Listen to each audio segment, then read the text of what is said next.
All right, everyone, if I have a couple of magnets here set up as such, south pole and a north pole right there, and I have an electron moving into the page as represented by that X, then we know that electron is going to experience a magnetic force, right? What's the direction of that magnetic force, please? How am I going to find that? Which hand rule am I going to use to find the direction of that force? There's three of them, right? There's the wire grasp rule, there's the coil rule, and then there's the hand rule for deflection. Which one am I going to use to find the direction of the force on that moving electron into the page? The deflection rule, right? The hand rule for deflection. Okay, that's the only one that involves a force, is the hand rule for deflection. The other ones are just got a current, got a magnetic field that's caused by that current, that's it. Okay, that's the only one that involves deflection or a magnetic force. So let's do that hand rule right now. Thumb in the direction of the particle, fingers go in the direction of the external field from north to south, palm's going to point downward. So the magnetic force on that particle, that negative particle, is going to be downward. If it was a positive particle, we would have used our right hand and the force would have been upwards, right? All right, what's the shape of the path going to be of that electron moving into the page?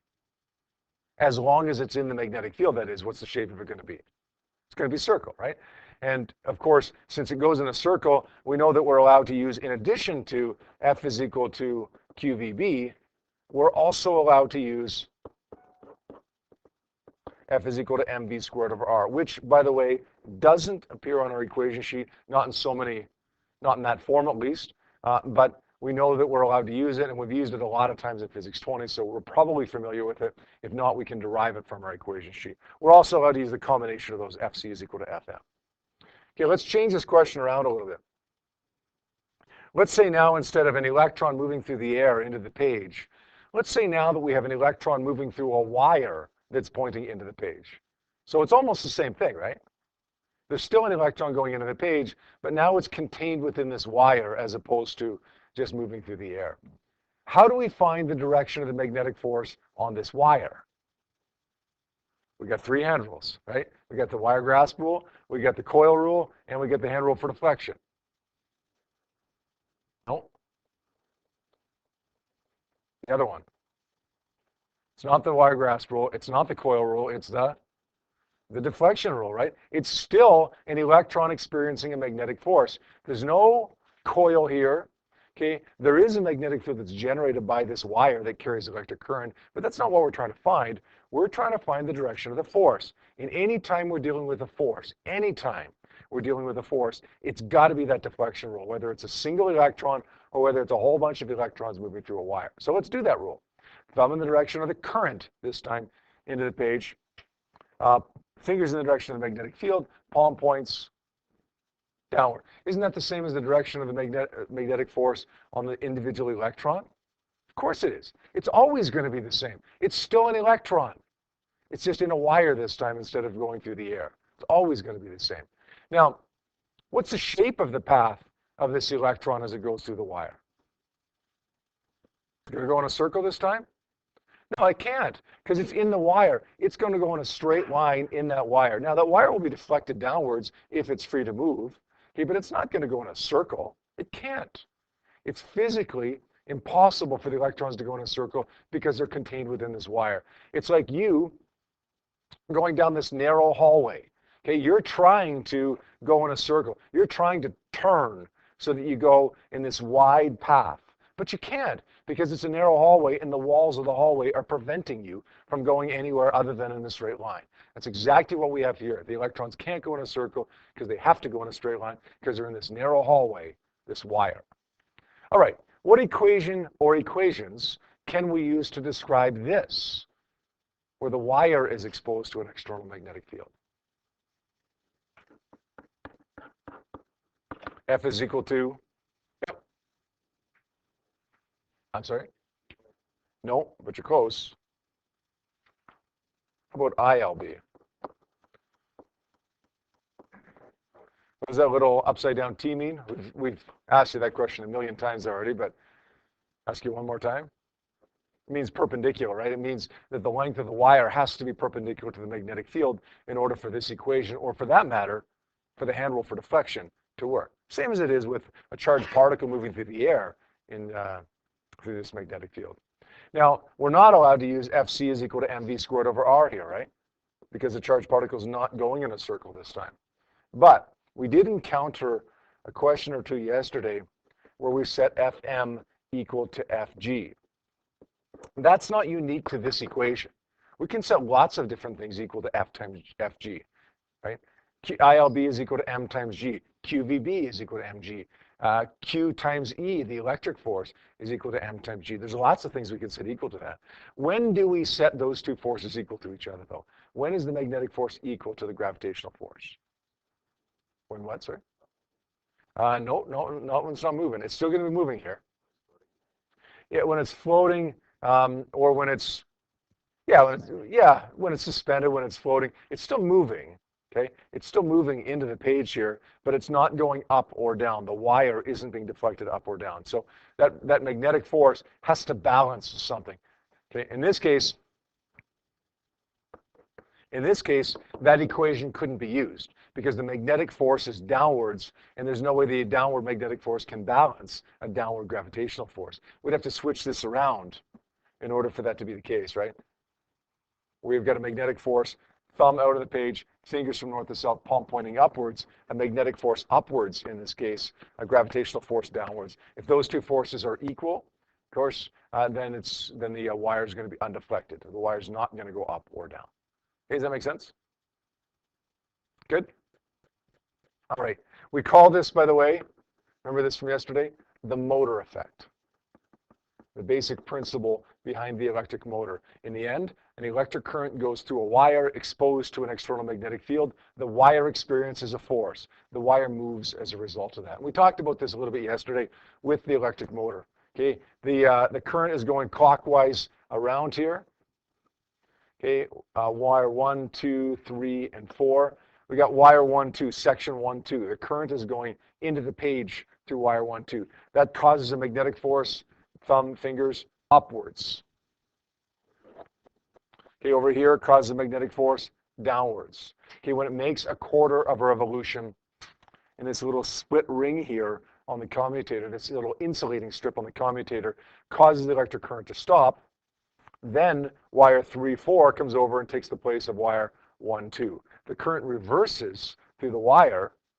It goes 4, 3, 2, 1 instead of 1, 2, 3, 4, but it still ends up going clockwise, and it still causes that clockwise torque on this motor. Okay, it spins. Okay, it spins. And then, of course, we can attach whatever we want to this, whether it's a wheel of a toy car to the armature, or whether it's the bit of a drill, or whether it's the fan of a hairdryer, doesn't matter.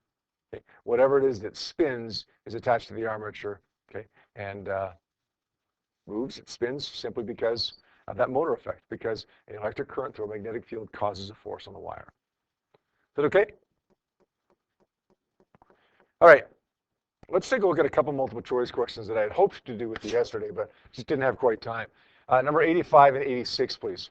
Both numerical response, I guess. Let's do these ones just together. Submit them, please, as numerical response number 1 and 2. Actually, you know what? Don't submit them. Just do them the next couple minutes. We won't bother submitting these ones since they're numerical response. Okay, we'll take a look at them in about 2 minutes once you've had a chance to finish them up, okay? All right, let's take a look at both of these questions here real quickly. We got answers. We should have got answers for the first one, at least of 3.11. The second one, we should have got an answer of 7.78. First one says a 50 centimeter length of wire. Okay, we circle centimeters right away because we don't like those units. Has a weight of 0.389 newtons. Now that's a little bit different, a weight of 0.389 newtons. What does that correspond to? The weight of this wire. Force of gravity acting down, right? Weight is not in kilograms, right? Weight is in newtons because it's a force. There's a current of 0.250 amps. It remains suspended. That's a big word, right? That's an important word. Suspended. We're placed perpendicularly across a magnetic field. The field strength is going to be 3.11. Why is it 3.11? Well, whenever we see that word suspended, we're going to set Fm equal to Fg. So we're going to say ILB is equal to M times G. We're solving for the strength of the magnetic field, so it's going to be B is equal to mg over IL. Now, we know what the value of mg is already. We don't need to multiply anything together to get mg, we know that it's 0.389. We divide that by 0.50. Remember to convert that because we circled centimeters. And we multiply that by the length of the wire, which is, sorry, what have I done wrong here? Sorry, I just reversed them, that's all. The current here is 0.250 times 0.50. Would it have mattered if I had switched those numbers around? No, it doesn't matter whether you multiply A times B or B times A, right? Same answer. Okay, we do the math there, we get 3.11. Now notice, that's exactly the answer we get. No scientific notation there. No crazy big units here. Okay, in the end, they're not asking me for scientific notation. They're just asking me for the standard notation, the answer. Let's take a look at 86. It says a wire that's 75 centimeters long. Again, circle the centimeters. We see that pretty often in these questions. Here's a current. Wires at right angle to a magnetic field experiences a force of 0.350. What's the magnetic force? This one's even easier, right? F is equal to ILB. Could we say in this case FM is equal to FG? Would it be valid? It would not. It doesn't say it's suspended. Okay, FM is equal to ILB is always valid. FM is equal to FG is only valid if it's suspended or hovering or not going up or down, balanced forces, right? So we couldn't do that here. We can in the first one. We need to do that in the first one, but we can't do it in the second one. So it's F is F over I times L. Make sure you convert 75 centimeters to 0.75 meters. Do the math. We should get 7.78 times 10 to the negative something. Not sure what that worked out to be. 10 to the negative 2? 7.78 times 10 to the negative 2. Look, when we get that answer, we can be reasonably confident that we have the right answer, because you can see up here, not very well on this sheet, I guess, but on your own sheet you can see a little bit better. They tell me that it's a negative exponent. If I get 6.4 times 10 to the positive 3, I know I'm wrong, because I know I've got to get a negative exponent there. So how do we express this? B times 10 to the negative W. I get this question all the time still on tests, even though we've gone through it a number of times already. Okay, B is not 8. Okay, B doesn't have to be a one-digit answer. Okay, in fact, they tell me it's a three-digit answer. So it's got to be 7.78. Now, B is a one-digit answer if they say we want the value of A decimal BC times 10 to the D. In that case, B would be a one-digit answer. They would say in this case 7.782. The value of B would just be 7 in that case. B times 10 to the negative W. B can be a 2, 3, 4-digit answer, whatever. Whatever they tend to play. All right? Good? All right, next thing we talked about yesterday, guys, was the generator effect. And it's essentially just the opposite, right, of the motor effect. Okay, instead of having an electric current generating a magnetic field, Travis, we've got a magnetic field that generates an electric current. But there's a condition. Okay, there's a condition. You got to have a wire, and you got to have an external magnetic field. When you have both of those, and you move one of them, you're going to produce a current. Simple as that. You got a wire, you got a magnetic field. Okay, move one of them, you're going to produce an electric current. The exact opposite of the motor effect. Okay, and again, instead of current produces magnetic field produces current. We said when we talked about the generator effect, discovered only 12 years, by the way, after Ørsted made his first discovery, we said that that's the way that just about every bit of electricity that's used in our houses, not your iPhones, that's a chemical process, right? The batteries in your iPhones and in your whatever, your computers, whatever. But everything that you plug into the wall, basically everything that you plug into the wall is powered, almost everything is powered by the generator effect. Okay, the exception would be probably solar power, which is not, it's a different process of generating electricity. Okay, hydropower, nuclear power, coal-fired power plants, in which 80% of the power generated in Alberta is by coal. Okay, wind power, and so on. It's all the generator effect. Move a wire through a magnetic field, generates an electric current. Now, We didn't talk about this yesterday, but that's okay, because this is just essentially a little review thing. The demonstration that we just did relates to a concept called Lenz's law, which is not new for us. Okay, it's just an application of all of the stuff, well, not all of the stuff, but some of the stuff that we've done in this unit. Okay, when you've got a magnetic field and a conductor, and you move one of them, then you're going to generate an electric current. Okay, that's what we learned yesterday. Okay, wire, got a magnetic field, move one of them, you're going to generate a current. That's what we had here when we dropped the magnet, when everybody except for Travis was dropping that thing through the piece of copper here, the copper tube. Okay, everybody else except for Travis dropped a magnet. We had a conductor, that's the copper tube. We had a magnet. We moved the magnet relative to the copper tube. That generated a current, albeit a very, very small current, but still a current in the copper tube. Okay, it was such a small current that if anybody else had held this besides me, you still wouldn't have felt it. It wasn't like I was getting a shock that whole time or even feeling an electric current. It was a ridiculously small electric current, but it's still there. An electric current generated by the moving magnet through the copper. Okay, again, that's not new. That's what we did yesterday.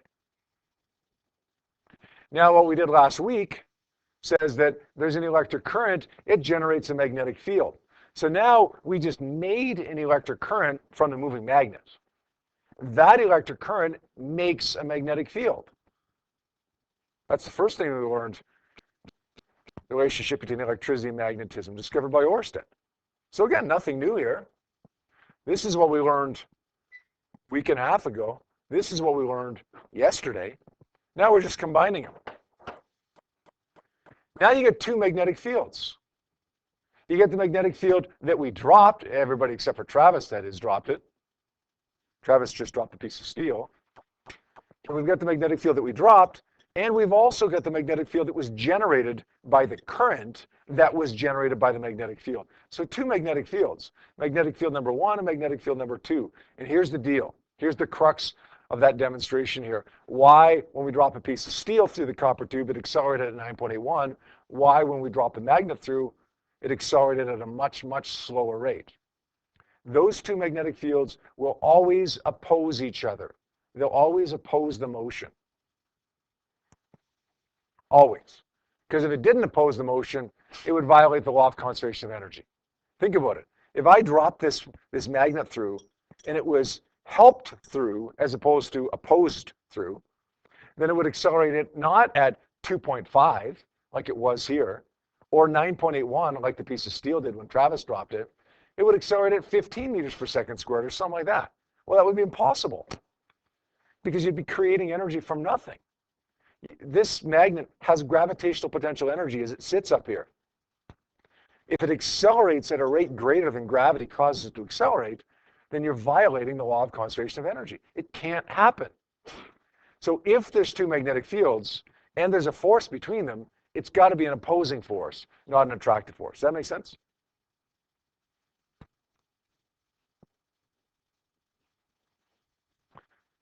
Right. Think of the implications if it actually pulled it through. Okay, if you could not have an opposing force but that attractive force, think of the implications for free energy. Yeah. Think of the implications for free energy and generation of energy and so on. But even just things like weapons. All you'd have to do is literally, here's your gun, or here's your missile launcher or whatever. All you need to do is have a magnetized bullet or a magnetized missile, give it a tap with your finger, and it would start accelerating at a much, much greater rate, right? Well, that's the thing. It can't do that. That's what I'm saying is that, yeah. No, you wouldn't. I mean, bottom line is, if energy could be created, and if it would accelerate when it's going vertically downward at, say, 15 meters per second squared, that's about 5 meters per second squared in addition to gravity, right? So if I'm doing it horizontally, all I would need in that case would be motion, okay, and then it would accelerate through it at a rate of about 5 meters per second squared. That makes sense? But that can't happen. right? Because it violates the law of conservation of energy. You can't just put a magnet in like this, give it a little bit of a tap, and then find that it shoots out the other side because that energy just came from nowhere. Now, the same thing would happen, guys. The force is opposing force, right? The same thing would happen if I had this magnet attached by a string to the ceiling and I dropped the copper tube.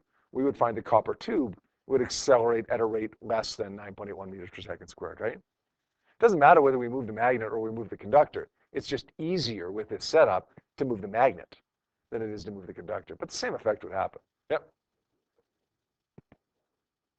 I'm not sure exactly, but there's got to be energy pumped into it from the outside.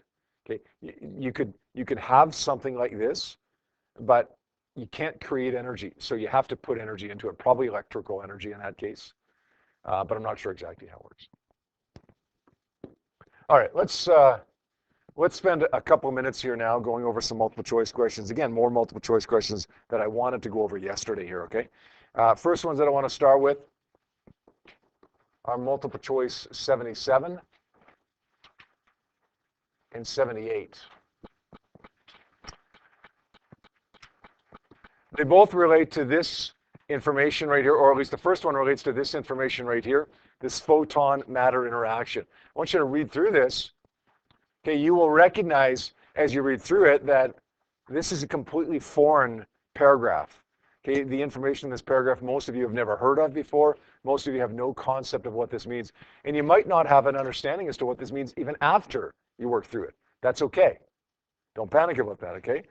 Okay, we're going to see stuff like this. We're going to see information that we've never seen before. When it comes down to it, the questions that you're asked are still the same basic questions as you're always asked.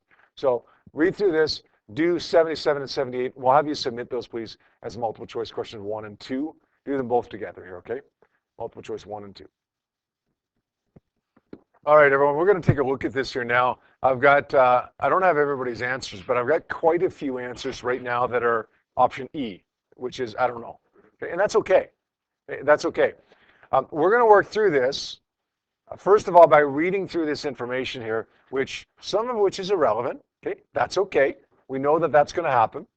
Okay, sometimes we're going to see words that we don't recognize. Okay, that's okay as well. Sometimes when you're reading through words that you don't recognize, you can kind of figure out what they mean by context, right? Try to do that. But if you really don't know what a word means because you've never ever seen it before, then it's probably not really relevant. When a photon passes through matter, a photon, by the way, is a little chunk of light, okay, a particle of light, basically. So when this light passes through matter, it interacts with the atoms and their electrons. And there are 4 important interactions with matter that this light, this photon, can undergo. The photon can be scattered. In other words, instead of going like this, right through it, right through the matter, okay, the photon goes like this. It's scattered, changes direction. Okay, so that's one thing that can happen. It can be scattered, and in the process, it loses some energy, transfers some momentum and energy to the electron. So this matter right here with the electrons, some of the momentum and energy go to those electrons. Okay. Listen, did you know that? No, that's fine. Who cares? Okay. You're being told. They're teaching you that right now. So the fact that you didn't know that when a piece of light hits matter, then that light will lose some of its momentum and energy to the electron is irrelevant. Now you know because you were just told.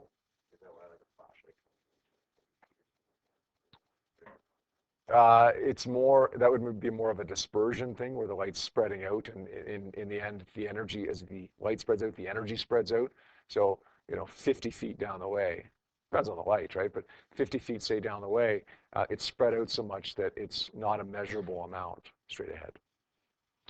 Okay, number 2 says the photon or the light may move an electron out of an atom, and in the process, the photon disappears.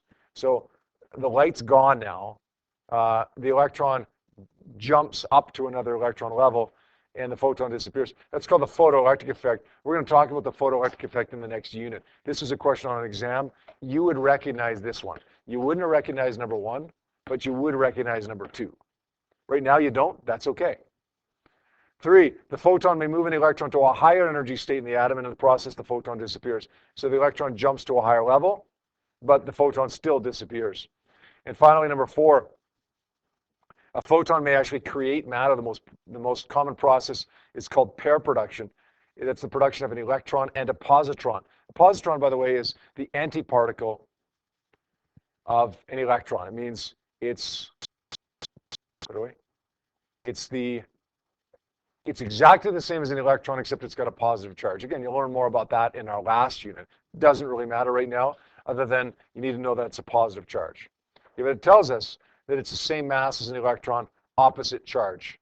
In addition, a massive particle such as an atomic nucleus must gain some of the photon's initial momentum. There's a diagram. Man, there's a lot of stuff here that we just don't know, right? But that's okay, again, because they tell us all this stuff. Let's see what the question says now. Travis, question before I flip the page here.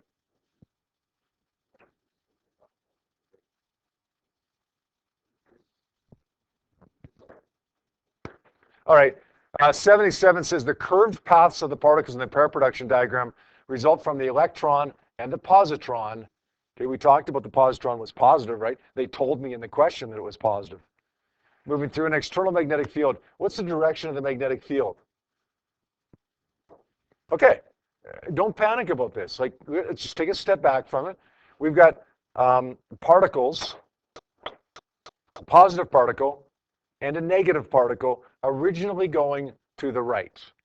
If I want a positive particle to be deflected upwards and a negative particle to be deflected downwards, which way do I need the magnetic field to be pointing? Let's pick the electron. Okay, we're comfortable with using a left-hand rule number for deflection here, so let's pick the electron. Thumb in the direction of the particle, the palm must point which way? Downwards. The force on this electron is downwards, otherwise the electron wouldn't curve downwards. So thumb, palm, finger points which way? Into the page, right? Now, what if we had to pick the positron? Right hand, thumb, palm points upwards this time in the direction of the force on the positron, fingers point into the page. So the magnetic field, any way you look at it, in number 77 is going to be into the page. Now 78 says during pair production, which again, 5 minutes ago you had no idea what that was. You still might not even know what it is really. In the end, it says the speed of the electron or the positron can be calculated by measuring the radius of the circular path as it travels within the magnetic field. What's the speed of the particle? What's an equation that describes the speed of the particle in a circular path? We know this. We got a charged particle in a magnetic field. We don't have to know what pair production is. We just need to know that a charged particle in a magnetic field, whenever you're dealing with a radius, is going to be mv squared over r is equal to qvb. One of the v's cancel. I get mv over r is equal to q times b. And I'm going to rearrange this to solve for r. The r goes up. What happens here? The r goes up, the qb goes down, and I end up getting mv over q times b. So the answer would be, what do we have here? Oh, what are we solving for speed? Sorry, okay. Well, that's easier, actually, because it's on the top already. mv over r equals q times b. Let's take the r up by multiplying, and the m down by dividing. It becomes q times b times r over m. Make sense? Okay, fundamentally, guys, 77 and 78 aren't that bad questions. They're not that hard. Okay, we can answer those questions. Most people that didn't get those two questions got bothered by this. Don't let that happen. All of the questions that you see boil down to those things that we've done in class. So strip away what doesn't matter. The fact that it's pair production, the photoelectric effects, the photon scattering, okay, the electron jumping to another level. It doesn't matter. What matters is that in this question, we've got two charged particles going through magnetic fields. Okay, what's the direction of the force? Sorry, what's the direction of the field that causes those forces? In this one, we got a charged particle going in a circle. What's the speed? Okay. Don't turn it into something that's difficult. Okay, I want to do a couple more multiple choice questions now. Number 80 and 81, please.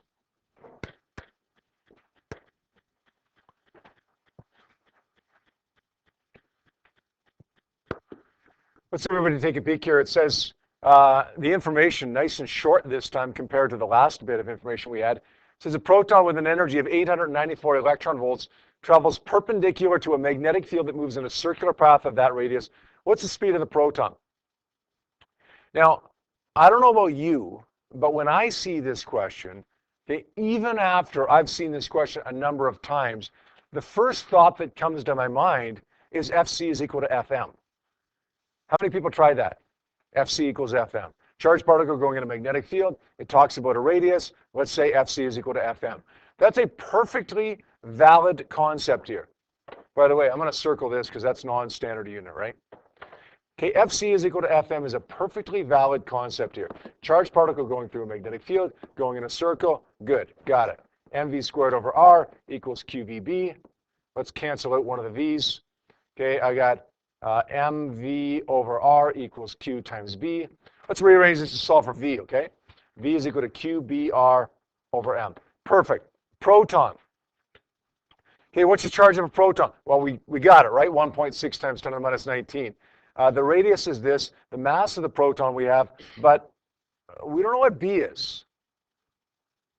So we don't know what V is, and we don't know what B is. Now, we got a couple of options at this point. We can say, let's look for something to find the value of B, or we can abandon what we just tried and try something else.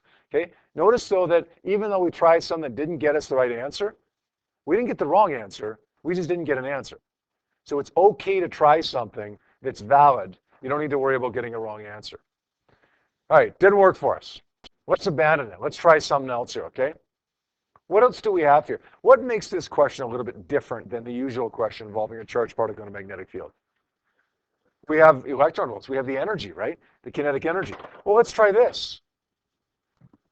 The kinetic energy of the electron is 1/2 mv squared. V is equal to 2 ek over m. All we have to do here is change the electron volts into joules and then solve for the speed this way.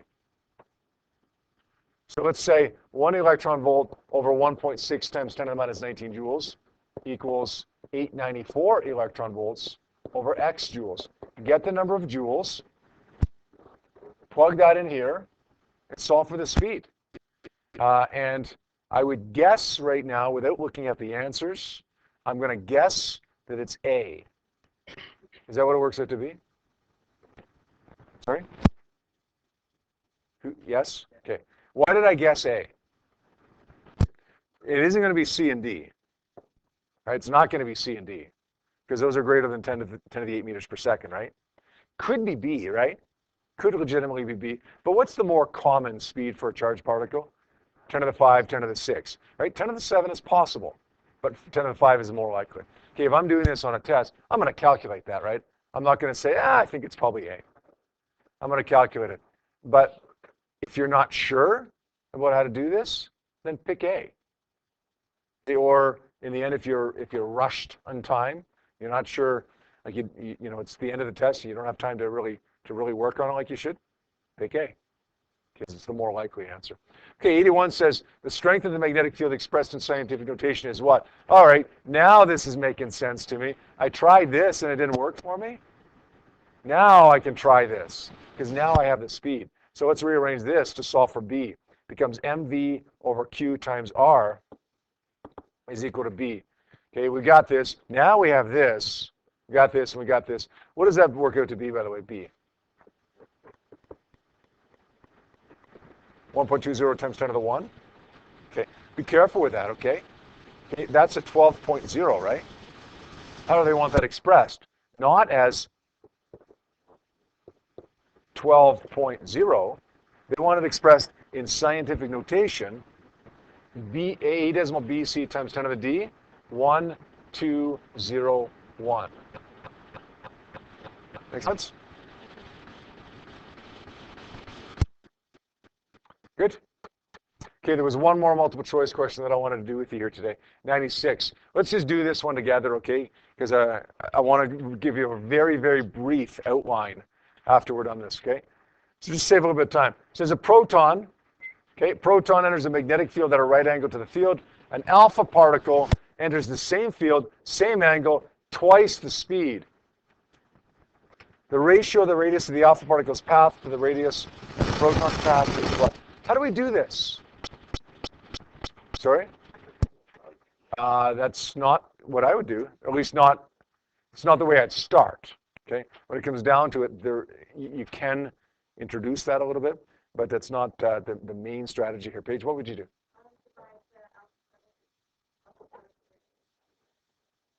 Good. We want to find a ratio. We did a question like this yesterday or the day before, right? Want to find a ratio or compare? It's the radius of the alpha particle's path divided by the radius of the proton's path. That's going to be mv over qb, I think it was. Is that what it was? F is equal to mv squared over r equals qvb. Yeah, mv over qb. Okay, so this is for the alpha particle. The proton's path is m proton.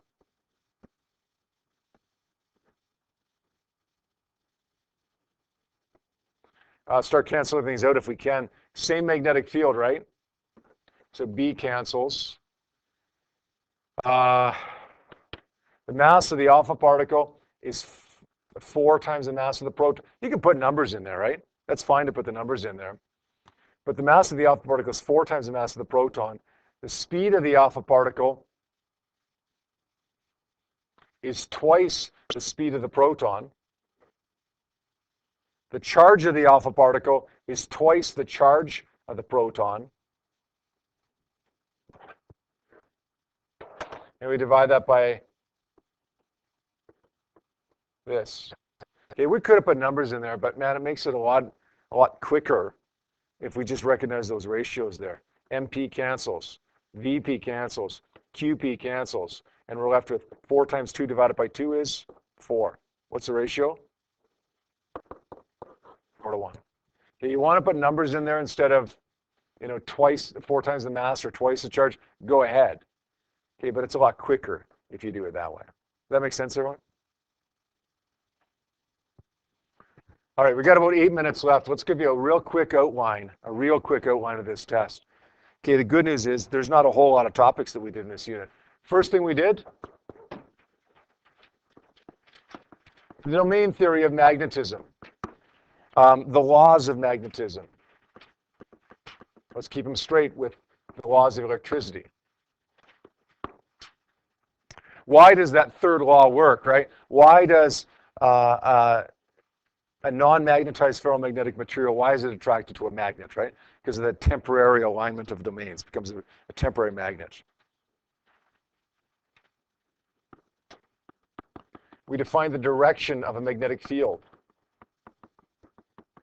The shapes of magnetic fields. Remember, if it attracts, field lines join together. If they repel, field lines don't join together. They push each other apart. The Earth's magnetic field. Okay, the North Pole and the South Pole, kind of counterintuitive, right? North Pole where the penguins live and South Pole where Santa Claus lives. We want to also be able to compare the gravitational field, the electric field, and the magnetic field. We've talked quite a bit about comparison of different fields and forces, right?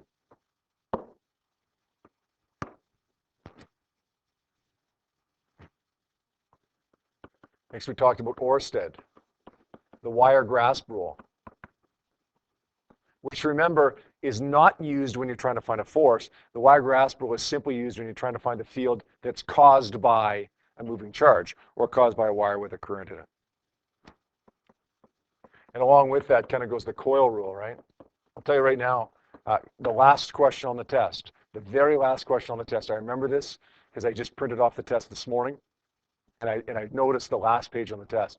The last question on the test is this, the Coil Rule.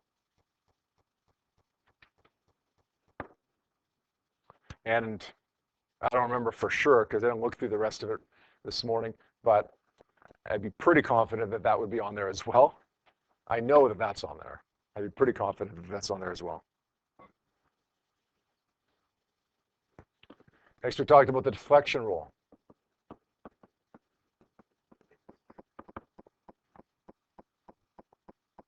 We talked about the force that results from that. F is equal to QVB.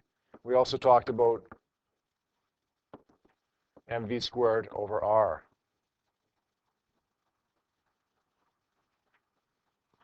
Now, I saw an interesting question once where it wasn't quite as simple as saying mv squared over r equals qvb. Almost. It wasn't quite as simple as that. It talked about something called the period of revolution. What's that? That's the time that it takes for one complete revolution, right? How is that going to tie into this, the period of revolution? Anybody want to take a stab at that?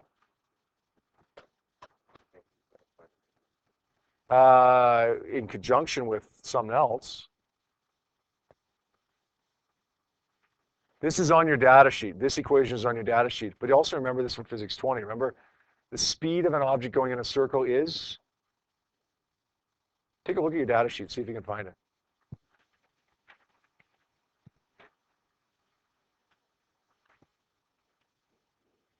Sorry?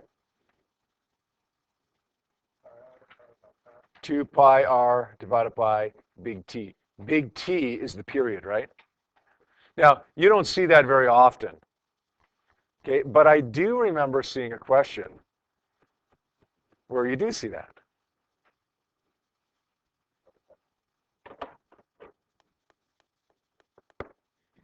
So, of course, these two equations are still fundamentally what we use, but that doesn't mean that something like this can't be tossed in there, right? That's an equation that's used in conjunction with speed every once in a while.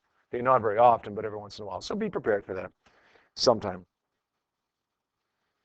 We talked about electric current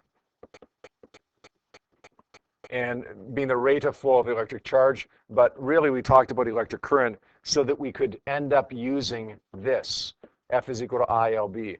Current times the length of the wire exposed to the magnetic field. That's perpendicular, right?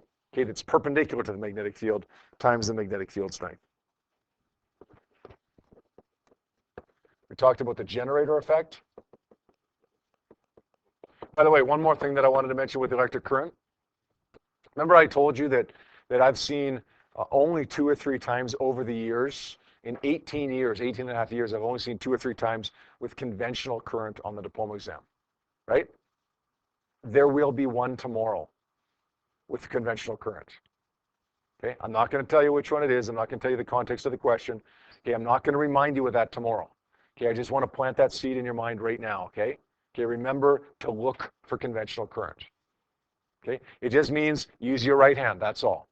Okay. The generator effect, there's no math associated with the generator effect. And then the last thing, Lenz's law, which is really not anything new, right? We talked about it this morning, but really what is it? It's this and this, right? This and this. Okay, generator effect was Faraday and Henry, right? By the way, sometimes they call the generator effect electromagnetic induction. Same thing. So Lenz's law, again, not really anything new. It's just Faraday, moving magnet produces an electric current. Oersted, electric current produces a magnetic field. Those two magnetic fields oppose each other, oppose the motion. No. The only reason, Dallin, that I give you dates, I'm terrible with dates myself, terrible. I remember some of them, like Oersted's a pretty big one, right? But 1819, 1831 for Faraday and Henry. The only reason I give you dates is for perspective, so that you know that it wasn't 1320 or something like that, right? If you remember kind of like, all right, it's a couple hundred years ago, you're fine, okay?